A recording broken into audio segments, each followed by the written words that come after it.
Once upon a time, in a dark and evil forest, deep in the woods, there lived 3 little pigs. Their mother was a vile sorceress, who had dealings with the most fearsome demons of the underworld. The pigs would often run into the nearby village to steal food, and the villagers hated their guts. One day, the mother pig decided that her children needed to move out and get their own place. So she helped them each build a house. The first 2 were made of wood and straw, and the third was made of bricks. But these houses were not for the pigs to live in. They were actually elaborate traps to lure unsuspecting villagers into... The mother pig would invite them over for dinner, and when they got too close, she would release a swarm of bats, rats, and other flying creatures that would tear them apart. Then she would gather up their body parts and toss them into her own cauldron to make a delicious stew. Now, this went on for quite some time, and the mother pig was starting to get bored of eating human flesh. She wanted something more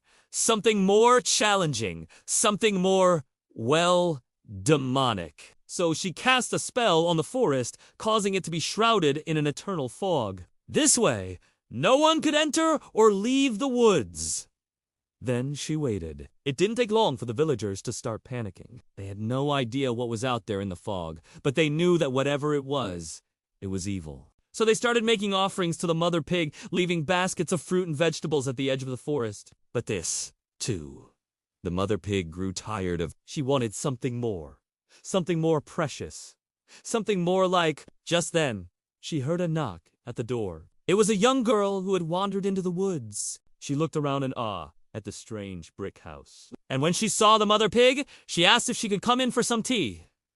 The mother pig agreed, and she invited the girl in. The girl sat down at the table, and the mother pig poured her some tea. But she didn't drink it. Instead, she looked around the room at all the strange and scary things hanging from the walls. And then she noticed a book on the shelf. It was a grimoire, and it was filled with all sorts of dark and dangerous spells. The girl had never seen anything like it before. And as the mother pig watched, she reached out and opened it. A wild look came over her face, and she started reading aloud. The mother pig knew that she had found something special. This house was going to be the greatest trap yet, and as the girl continued reading the spell book, the mother pig could feel her power growing. Soon, she would have enough power to do whatever she wanted.